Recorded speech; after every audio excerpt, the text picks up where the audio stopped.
à tous, aujourd'hui une petite vidéo pour vous montrer comment réparer une voiture à 50 000 € avec du scotch simplement. Vous voyez, ça a été très bien pensé. Du coup, quand on roule dans les flaques d'eau, vous voyez la jonction ici, donc on roule dans une flaque d'eau, la flotte s'infiltre par là, et puis quand on roule ça devient lourd, et ça tombe. Voilà, donc là je vais réparer avec du scotch provisoirement, et puis je vais voir si ça passe en garantie avec Tesla. Si ça passe pas en garantie, j'essaierai de faire la solution de Bolduc anti-rouille, un truc comme ça là sur YouTube, où en fait il met de l'époxy sur toute la plaque pour la rigidifier.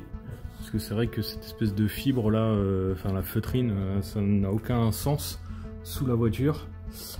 Du coup je vais essayer ça, et puis en même temps je pense que j'en profiterai pour percer les trous dans le carénage à l'arrière là, pour faire évacuer l'eau, parce que j'ai regardé et j'ai plein de merde derrière la voiture. Pourtant je roule pas beaucoup. Alors comment on fait? On met du scotch d'un côté et après on vient scotcher là. Bon, le problème c'est que la feutrine ça tient pas très bien, donc je vais rajouter un peu plus de scotch parce que c'est pas la première fois que ça se barre mon affaire, et comme c'est un peu galère à joindre le service après-vente de Tesla, du coup on répare soi-même. Et voilà, ma magnifique rustine est terminée.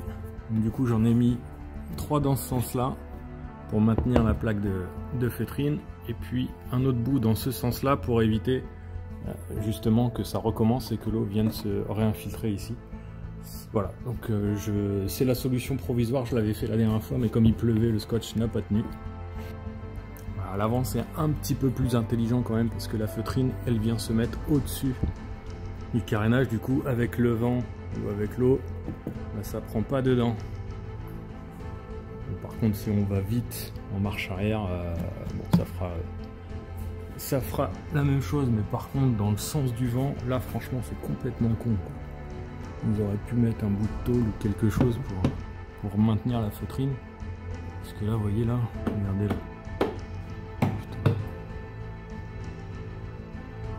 Dans une prochaine vidéo, j'aimerais bien démonter le frunk pour voir toute la place qu'on a en dessous quand on a juste une standard Range Plus, donc sans moteur à l'avant, pour voir si éventuellement je pourrais y placer une roue de secours. On va tester.